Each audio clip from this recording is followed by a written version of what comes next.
భరతరామ్ గారు జగనన్న చేసే పథకాలు ఆకర్షితులై ఈవేళ జాయిన్ అవ్వడం జరిగింది.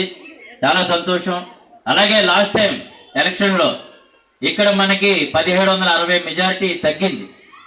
కాబట్టి మీ అందరూ కూడా గ్రహించుకొని మనం ఇక్కడ 2000 మెజారిటీ రావాలి. ఇక్కడ 4500కి. చంద్రబాబు నాయుడు గురించి ఒక విషయం చెప్పాలి మీకు. ఇప్పుడు 3 సిలిండర్లు ఇస్తాం, ఆడపిల్లలకు 1500 ఇస్తాం. ఎంతమంది ఆడపిల్లలు ఉంటే అంతమంది ఇస్తాం. లాస్ట్ టైం 2014లో వచ్చినప్పుడు ఇదే మోసం చేశాడు. నా ఫస్ట్ సంతకం రైతు రుణమాఫీ, రెండో సంతకం డ్వాక్రా మహిళలకు రుణమాఫీ అన్నాడు. ఏదైనా చేశాడా? ఒకటైనా నిలబెట్టుకున్నాడా? అది 2014లో. 94లో ఎన్టీ రామారావు గారిని అన్నగారిని వెన్నుపోటు పొడిచి 2 రూపాయల కిలో బియ్యం మధ్యపాటి నిషేధం మీద అధికారంలో తీసుకొచ్చిన అన్నగారిని కేవలం 5 నెలలు కూడా హామీని నిలబెట్టుకోకుండా 2 రూపాయలు 5.5 చేసిన వాళ్ళు ఎవరండి? ఎవరో చెప్పండి గట్టిగా. చంద్రబాబు నాయుడు.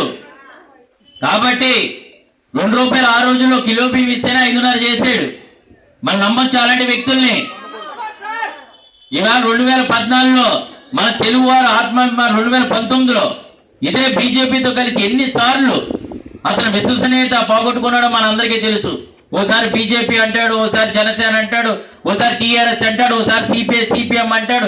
ఏ పార్టీ ఉంటే ఆ పార్టీతో పొత్తు పెట్టుకొని మనల్ని మోసం చేసి నైవంచన చేయడం తప్ప దళాలకి ఆ చుట్టూ ఉన్న రామోజీరావుకి రాధాకృష్ణకి వాళ్ళందరికీ న్యాయం చేసుకుంటానికి నగడుతున్నాడు తప్ప మనకి పేదవాళ్ళకి కానీ ఏ తరగతి వాళ్ళకి కానీ న్యాయం చేయడానికి కాదు.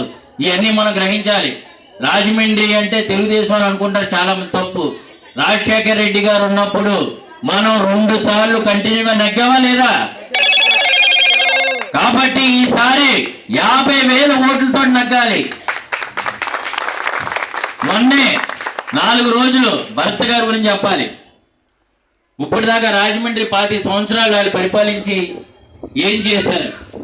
కేవలం కరోనా వచ్చిన 2 సంవత్సరాల ఆర్థిక వ్యవస్థ ఇవాళ పక్క కూలిపోయినా పప్పు కూలిపోయింది.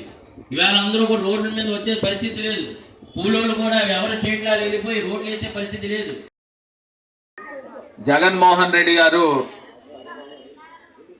పరిపాలన ఇప్పుడు దాకా ఈ తరహా పరిపాలన ఇచ్చిన దాఖలాలు ఇప్పుడు దాకా ఆంధ్రప్రదేశ్ చరిత్రలో ఎక్కడ కూడా లేదు. ఎందుచేతనంటే మీరు తెలుగుదేశం పార్టీయా, జనసేన పార్టీయా, వైసీపీయా ఏం సంబంధం లేదు. పేదరికంలో ఉంటే మీ అందరికీ సంక్షేమ పథకాలు ఇవ్వాల్సిందే. అది జగనన్న పెట్టిన రూల్.